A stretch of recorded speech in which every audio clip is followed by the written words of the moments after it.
Welcome to Sweet Life Beat Life. We hope this video helps.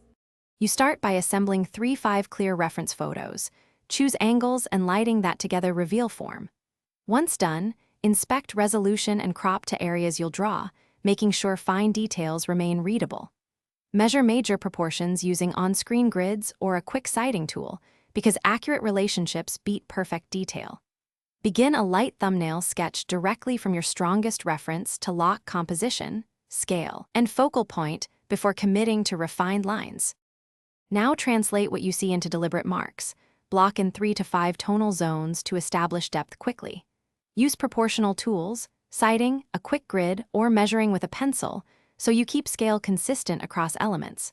Once proportions are set, refine contours and simplify complex masses into basic shapes.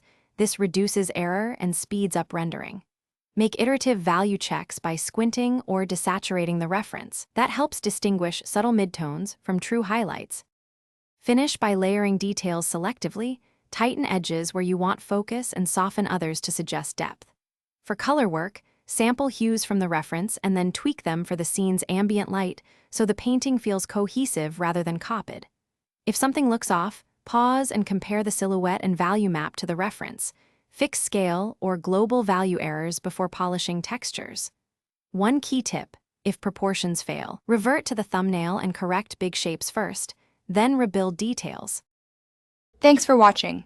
Consider subscribing if we helped you.